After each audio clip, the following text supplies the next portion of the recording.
അസ്സലാമു അലൈക്കും വറഹ്മത്തുള്ളാഹി വബറകാതുഹു. ബഹുമാനികളെ, മക്കയിൽ വരുന്ന ഏതൊരാളും വളരെ മനസാന്നിധ്യത്തോടു കൂടി മനസ്സിലാക്കുന്ന ഒരു പ്രദേശമാണ് ഷിയാബ് അബി ത്വാലിബ് എന്ന് പറയുന്നത്.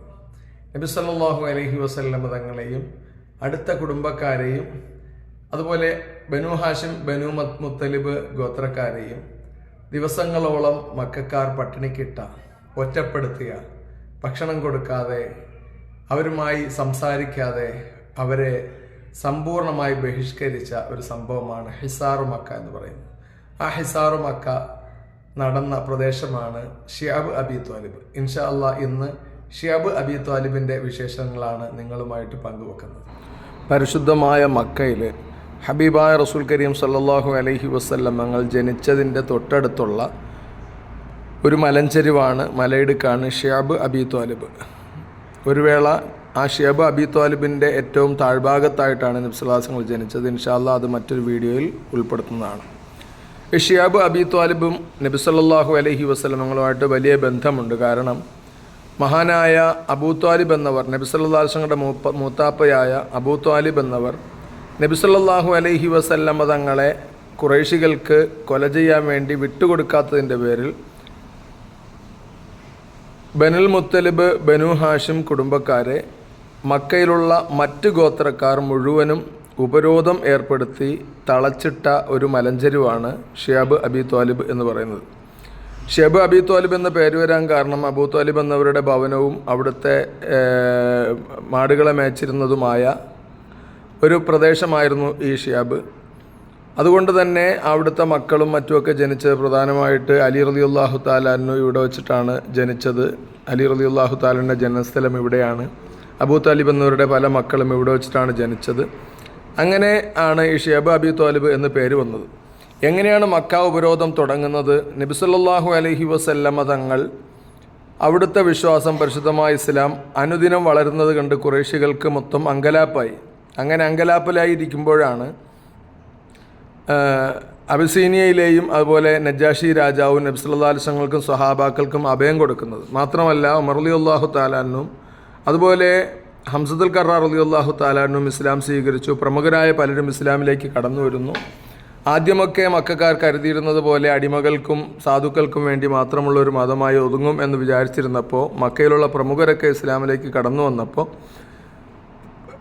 സ്വാഭാവികമായിട്ട് ഖുറൈശികൾക്ക് അങ്കലാപ്പായി. അതുകൊണ്ട് തന്നെ നബി സല്ലല്ലാഹു അലൈഹി വസല്ലം എങ്ങനെയും കൊല്ലണമെന്ന് തീരുമാനിക്കുകയും നബി തങ്ങളെ വധിക്കാൻ വേണ്ടി പദ്ധതി തയ്യാറാക്കുകയൊക്കെ ചെയ്തപ്പോൾ അബൂ ത്വാലിബ് എന്നവർ ബനുൽ ഹാഷിം ബനുൽ മുത്തലിബ് കുടുംബക്കാരെ വിളിച്ചുകൂട്ടി, നമ്മുടെ അനുജൻ്റെ മകനാണ്, അതുകൊണ്ട് യാതൊരു കാരണവശാലും നമ്മൾ മുഹമ്മദ് നബി സല്ലല്ലാഹു അലൈഹി വസല്ലമയെ വധിക്കാൻ വേണ്ടി വിട്ടുകൊടുക്കാൻ പാടില്ല, സംരക്ഷണം കൊടുക്കണം, അദ്ദേഹത്തിൽ വിശ്വസിച്ചാലും ഇല്ലെങ്കിലും നമ്മുടെ കുടുംബക്കാരനായതുകൊണ്ട് സംരക്ഷണം കൊടുക്കണമെന്ന് തീർച്ച പറയുകയും അങ്ങനെ അബൂ ത്വാലിബ് എന്നവരുടെ ആ തീർച്ചപ്പെടുത്തൽ മറ്റുള്ളവർ അംഗീകരിക്കുകയും ബനുൽ ഹാഷിം ബനുൽ മുത്തലിബ് കുടുംബത്തിൽ നിന്ന് അബൂ ലഹബ് ഒഴികെ ബാക്കി എല്ലാവരും അതിനെ പിന്തുണയ്ക്കുകയും ചെയ്തു.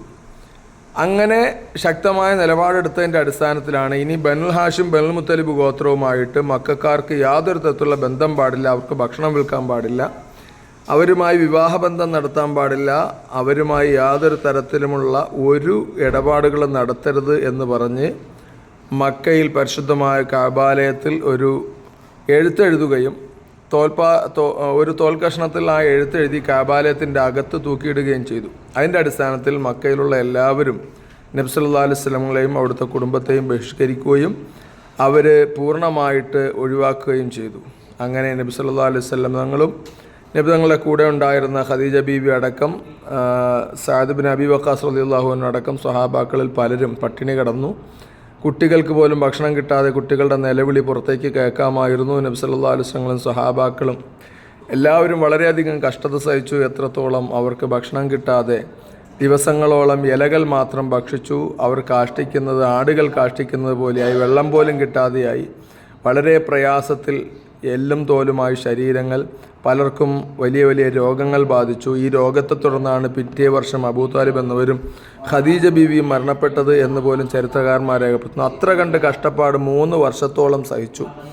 അവസാനം നബി സല്ലല്ലാഹു അലൈഹി വസല്ലം അബൂ ത്വാലിബ് എന്നവരോട് പറഞ്ഞു, അല്ലാഹു സുബ്ഹാനഹു തആല ആ കരാറിനെ നശിപ്പിച്ചിട്ടുണ്ട്, കഅബയുടെ അകത്ത് ആ കരാർ നിലനിൽക്കുന്നില്ല എന്ന് പറഞ്ഞപ്പോൾ അബൂ താലിബ് എന്നവർ ഈ ഷിഹാബിൻ്റെ മുകളിൽ നിന്ന് താഴേക്ക് ഇറങ്ങി വരികയും ഖുറൈശികളോട് ചെന്നിട്ട് കഅബാലയത്തിൻ്റെ അടുത്ത് ചെന്നിട്ട് ഇങ്ങനെ ആ കരാറ് അവിടെ കഅബാലയത്തിൻ്റെ അകത്തുണ്ടെങ്കിൽ അത് ഞാൻ നിങ്ങൾക്ക് എൻ്റെ അനുജൻ്റെ മകനെ വിട്ടുതരാം, ആ കരാറ് നശിപ്പിക്കപ്പെട്ടെങ്കിൽ ഈ ഉപരോധം അവസാനിച്ചതായിട്ട് കണക്കാക്കുമെന്ന് പറഞ്ഞു.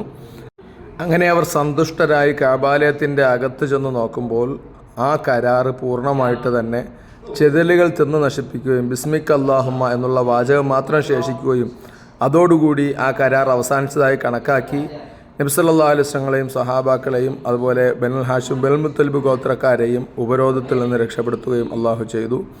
ഇങ്ങനെ വലിയ സംഭവം നടന്ന മുത്തനബി സല്ലല്ലാഹു അലൈഹി വസല്ലം പരിശുദ്ധമായ ഇസ്ലാമിന് വേണ്ടി പട്ടിണി കിടന്ന ഖദീജ ബീവി റളിയല്ലാഹു തആല എന്നയും അബൂ താലിബ് എന്നവരും കഷ്ടപ്പാട് സഹിച്ച ഖുറൈശി ഗോത്രം ഒന്നടങ്കം ബനുൽ മുത്തലിബിനെയും ബനുൽ ഹാഷിമിനെയും ഒറ്റപ്പെടുത്തി എല്ലാത്തിൽ നിന്നും മാറ്റി നിർത്തിയ അത്രയും വലിയ ഹിസാർ മക്ക എന്ന പേരിൽ അറിയപ്പെട്ട ഈ മലഞ്ചെരിവിൻ്റെ ചരിത്രവും പശ്ചാത്തലവും നബി സല്ലല്ലാഹു അലൈഹി വസല്ലമയുടെ ത്യാഗവും മനസ്സിലാക്കി അവിടുത്തെ സുന്നത്തുകൾ മുറുകെ പിടിച്ച് ജീവിക്കാൻ അള്ളാഹു നമ്മൾക്കെല്ലാവർക്കും തൗഫീക്ക് നൽകട്ടെ. മക്കയിൽ വരുന്നവർ നിർബന്ധമായിട്ട് ഈ ഷിഹാബ് അബീ ത്വാലിബ് വന്ന് കാണുകയും ഈ ചരിത്ര സ്മരണകൾ അയവിറക്കി കുറച്ചു നേരമെങ്കിലും ഈ മലയടിവാരത്തിൽ നിൽക്കുകയും ചെയ്യണം. അള്ളാഹു എല്ലാവർക്കും തൗഫീക്ക് നൽകട്ടെ.